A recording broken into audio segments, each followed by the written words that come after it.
عليه صلاة الله ثم سلامه إذا مت في الفردوس نلت مقيلا حباني خير الناس برا ولا غروا ألم يك خير العالمين ولا شروا وقد جيته وهنا وشبلي وما جثى سوانا لدى أعطابه وفق ما أحوى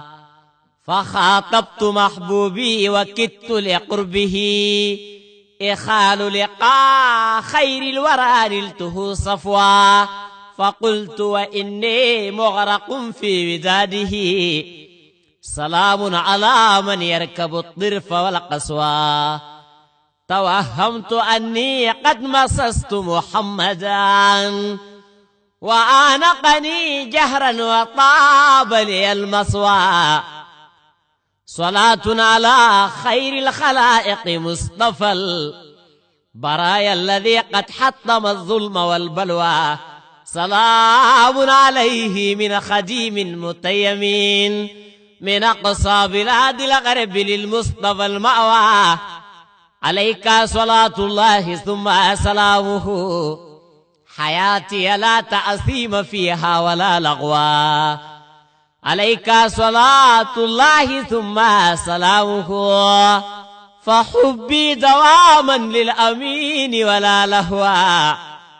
عليك صلاة الله ثم سلامه وتحفظ نسلي عن دلال وعن أغوى وودعته والدمع يجري صبابة على حين لا يجدي بكاء الفتى جدوى وودعته واستودع الله عنده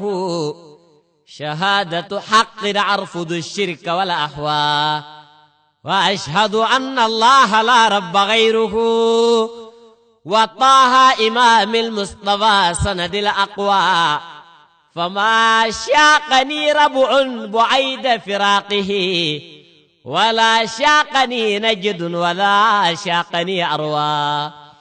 وما برياض من جمال وخضرة وطيب هواء وهي في الرتبة القصوى فهل هي تسلي أنا أقيق وخندق وأحد وصلع أو أريس وما أروى وطاب مقامي بعد ذاك بمكة خلالي حطيم والمقام لنا أقوى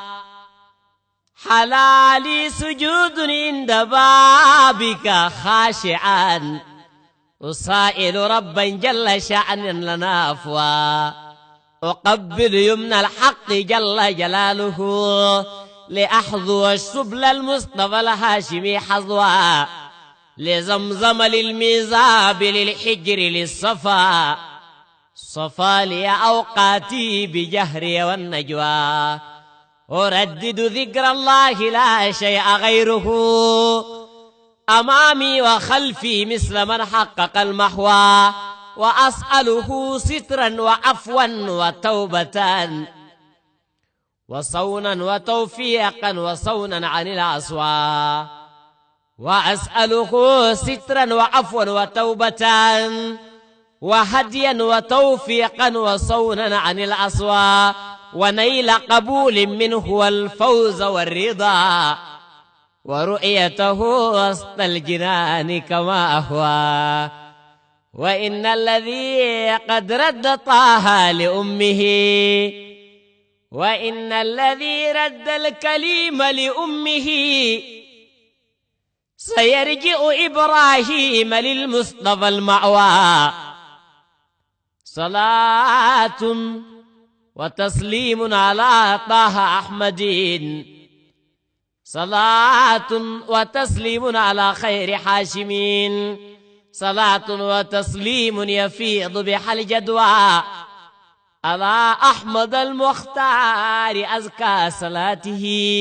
صلاة وتسليم يفيض بها الجدوى عليه مع الآل الكرام وصحبه صلاة وتسليم يطيب به المسوى عليك صلاة الله ثم سلامه على كل حال لا أزال كميلا.